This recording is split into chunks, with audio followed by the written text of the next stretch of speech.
Para que la gente sepa más o menos cómo fue. Bueno, ya estamos iniciando ya.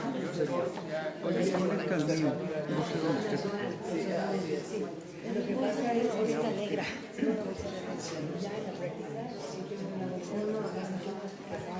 Bueno, aquí estamos ya con los compañeros.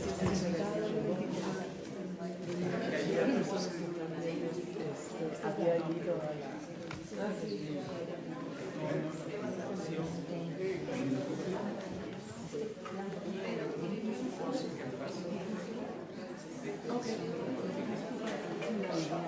Sí, ¿cómo se organizó eso?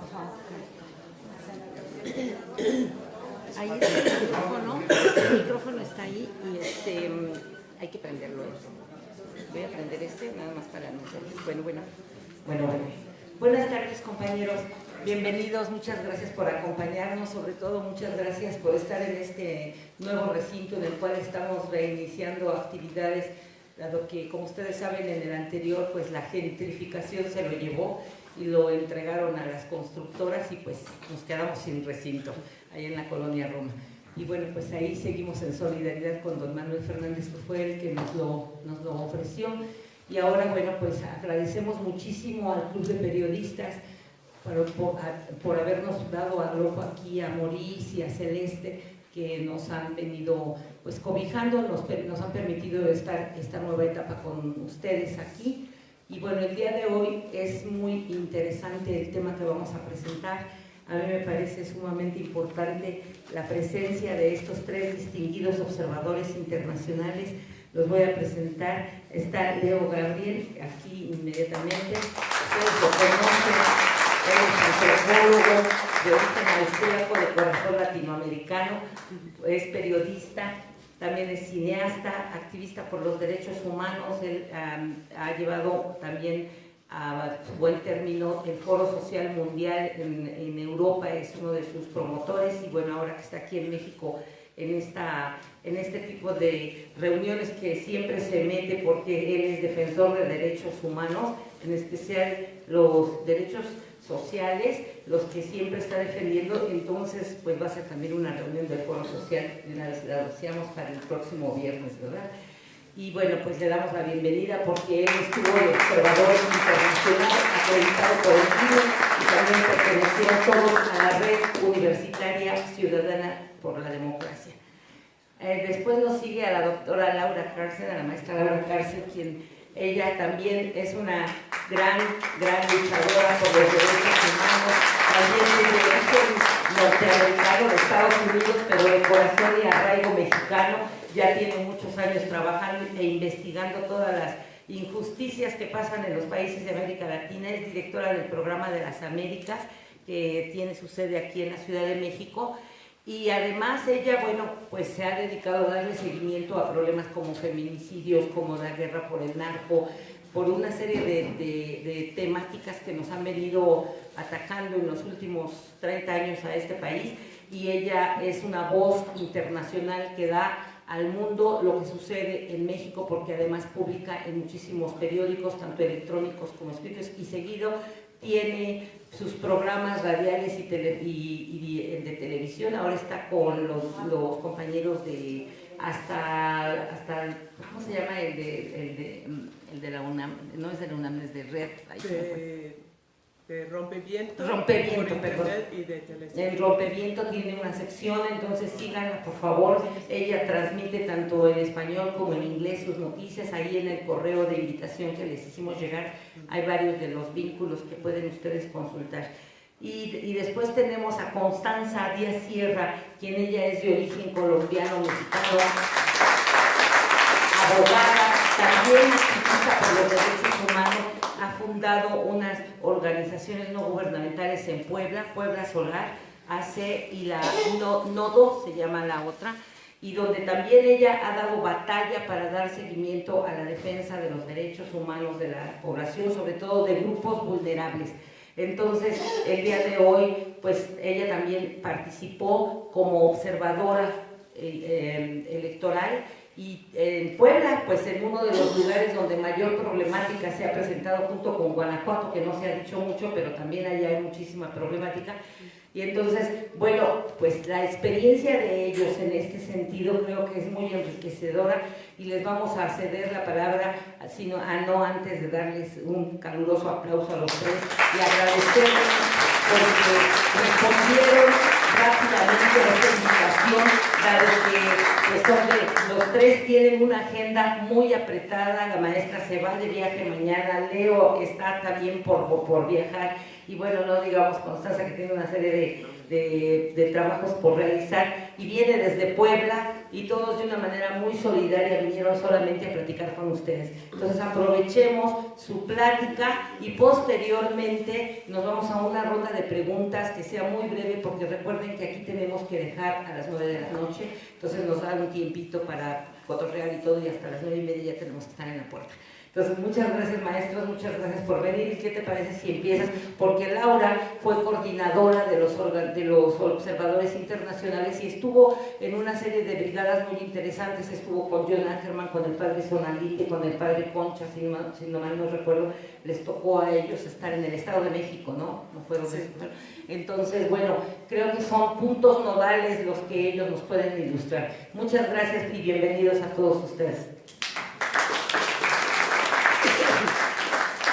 Pues muchas gracias, siempre es un honor y un placer estar aquí en el Círculo, y sobre todo en esta ocasión quisiera platicarles un poco la historia de cómo formamos la Red Universitaria y Ciudadana para la Democracia y cómo se llevó a cabo lo que ha sido la observación internacional y nacional independiente más grande en la historia electoral de México y más amplia. Tenemos aquí con nosotros otra participante, la coordinadora del Estado de Morelos, Patricia Escamilla, y esa es una parte importante de la historia.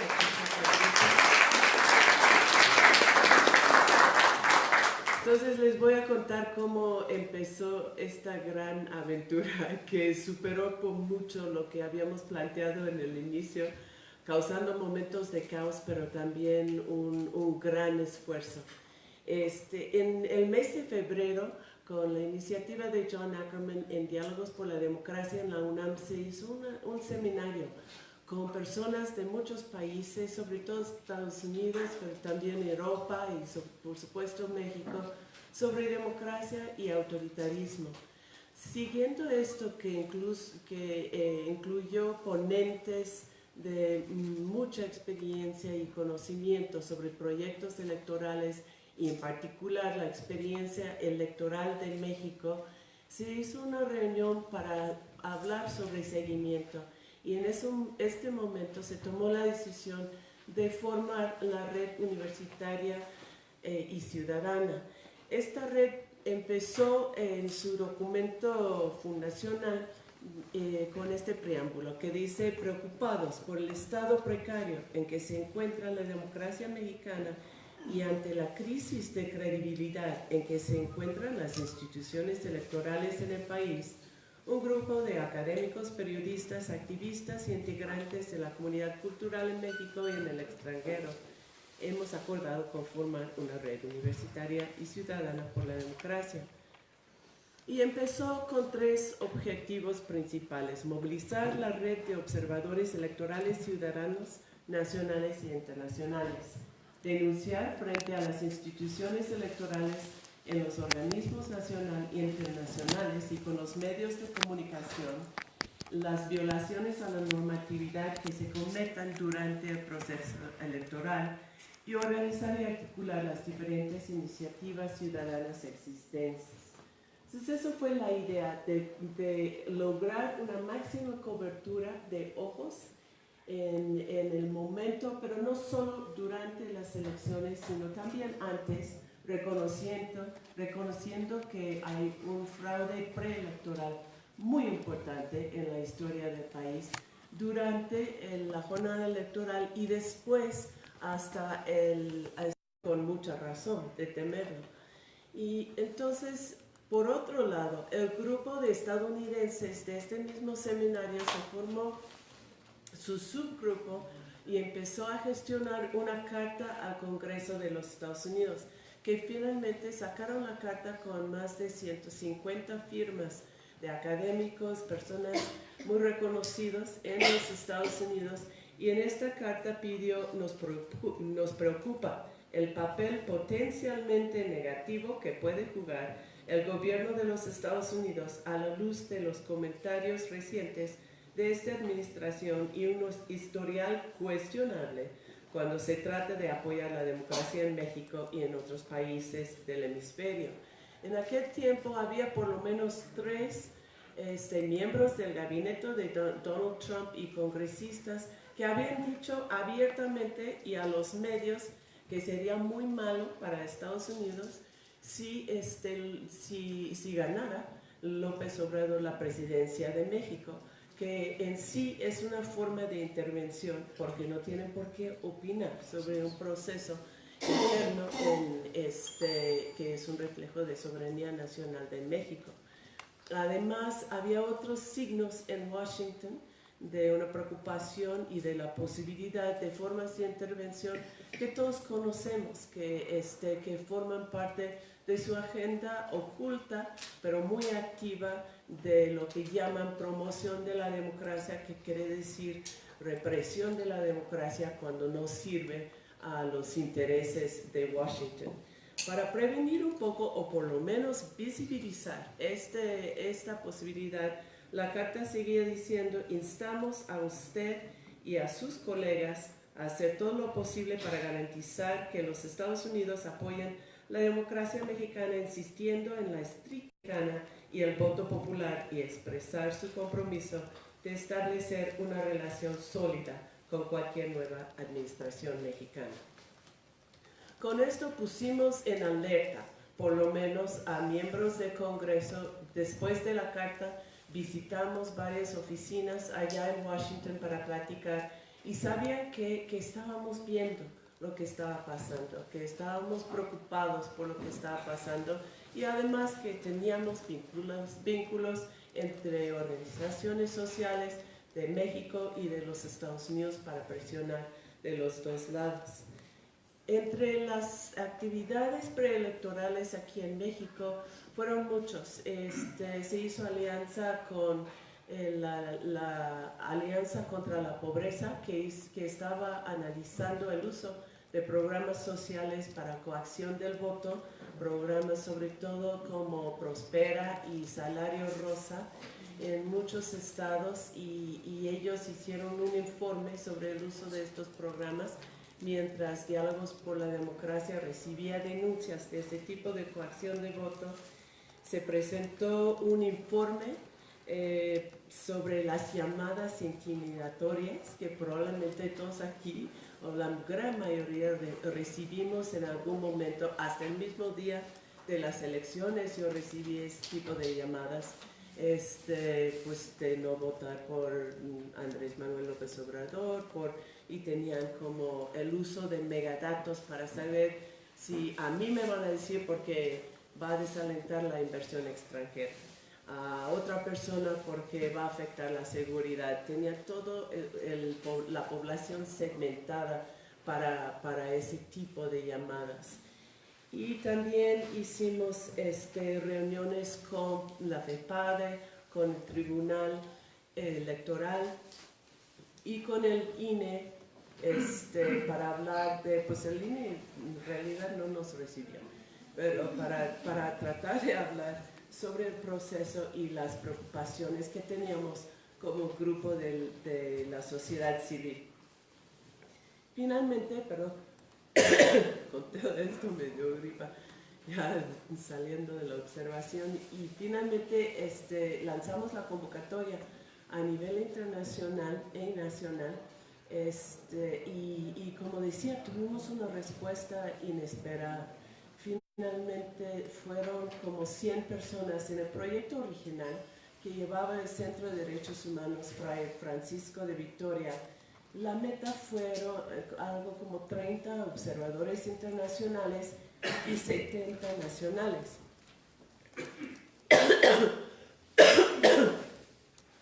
para formar brigadas que iban a cubrir principalmente el centro del país, la Ciudad de México, el Estado de México, Puebla y Morelos, con algunos especiales a Tlaxcala y Veracruz y algunos vínculos con personas en otros estados.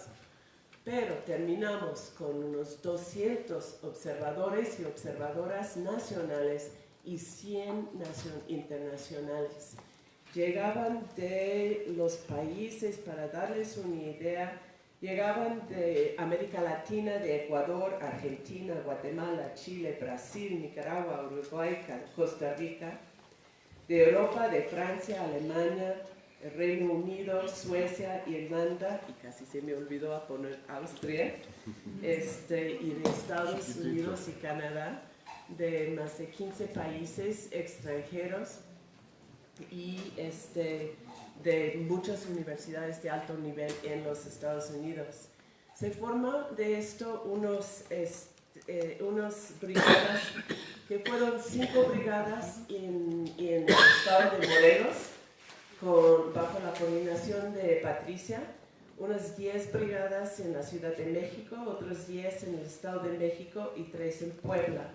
Con estas brigadas cubrimos más de 250 casillas en una ruta que empezaba y que desde antes de las 7 de la mañana, el día 1 de julio, para terminar con el conteo hasta las 12, la 1 de la mañana, el 2 de julio.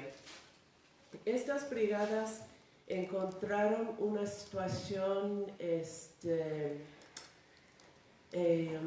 impactante ese día, y todos los observadores prácticamente platicaron de lo mismo, de sus impresiones. La primera y la más fuerte fue el nivel de compromiso y de participación del pueblo mexicano. Y esto también porque nosotros venimos de una cultura se puede decir, de poca cultura ciudadana, en donde por tantos años el voto realmente no tenía mucho significado. La gente vendía su voto porque no importaba. Siempre seguían gobernando los mismos sin tomar en cuenta la voz del pueblo, y en esta elección se dio un cambio muy fuerte en ese sentido. La gente estaba allí para votar porque lo veían como una obligación y porque realmente la vasta mayoría pensaban que iba a tener un impacto en su propia vida, en mejorar sus condiciones de vida. Ese compromiso se dio en muchas maneras. En las casillas especiales, que siempre son problemáticas porque hay un número limitado de boletos y llega mucha gente, se veía porque la gente se quedaba allí bajo el sol muchísimo tiempo esperando, y se quedaba aún cuando salieron los funcionarios del INE para decir que no iban a alcanzar boleto. Ese es el compromiso que tenía. Yo hablé con muchos en Ecatepec, donde me tocó ir, y me impresionó que esto se había vuelto su lucha, cuando por muchos años fue algo muy separado, muy distanciado de las luchas del pueblo y de sus aspiraciones. Lo otro es que, como decía, llegando y vimos un día bastante tranquilo, menos Puebla y algunos lugares, que no es decir sin fraude. De hecho, en muchos lugares, sobre todo en el Estado de México y en Puebla, se registraron muchísimas irregularidades y muchos delitos electorales. La red en su conjunto ha registrado 34 denuncias formales a la FEPADE para la investigación de delitos, todos debidamente bien documentados, porque fue muy riguroso el proceso. Los equipos tenían muchas hojas, formatos que tenían que llenar en cada casilla en distintos momentos del día. Y estas elecciones no fueron diferentes porque no operó una red de fraude. Estas elecciones fueron distintas porque se logró superar, aún con el fraude y los muchos operadores en muchas partes del país. En el Estado de México lo que vimos mucho son las casas amigas, algunos que estaban allí prácticamente enfrente de las casillas y se veía a la gente llevar personas a votar, regresar con ellas a la casa donde todo el mundo decía que recibían su pago y así salir. Vimos que en las casillas los miembros, sobre todo del PRI, llevaban doble lista. Estaba la nómina para ver quién había votado y tenía su propia lista para ver quién había votado. Uno puede pensar de las que tenían un acuerdo previo sobre el voto, lo cual implica una violación del derecho al voto libre y secreto. Y bueno, pues la compañera nos va a contar de cosas peores que pasaron en Puebla, pero el punto es que sí hay fraude. No es que ha cambiado en este 2018 el sistema chueca, no chueco o malo, ¿no? O que disfuncional de las elecciones aquí en México. Lo que pasa es que entramos sabiendo esto en una elección en que López Obrador, tomando en cuenta, y se han hecho un cálculo de que el fraude puede ser entre 6 y 7% del voto, lo cual en el pasado ha sido suficiente para robar elecciones. Tomando en cuenta esto, entramos con un margen de 20 a 30, de 20 a 30 puntos. Y con esto se veía desde antes que iba a ser imposible robar las elecciones. Entonces, por ejemplo, el fraude que vimos y lo que nos contó la gente en Ecatepec estaba enfocado al nivel local y estatal. Casi se habían abandonado, por lo menos allá y creo que en otras regiones también, la lucha por la elección presidencial. Esto nos hace entender, y es la conclusión de muchos observadores internacionales también, que logramos una jornada relativamente pacífica, una jornada en que prevaleció la voluntad popular. Sin embargo, el camino hacia las elecciones justas todavía es muy largo. Eso lo vimos también en la actuación, y vamos a ver más hacia adelante, de las autoridades electorales, porque mientras ha mejorado las leyes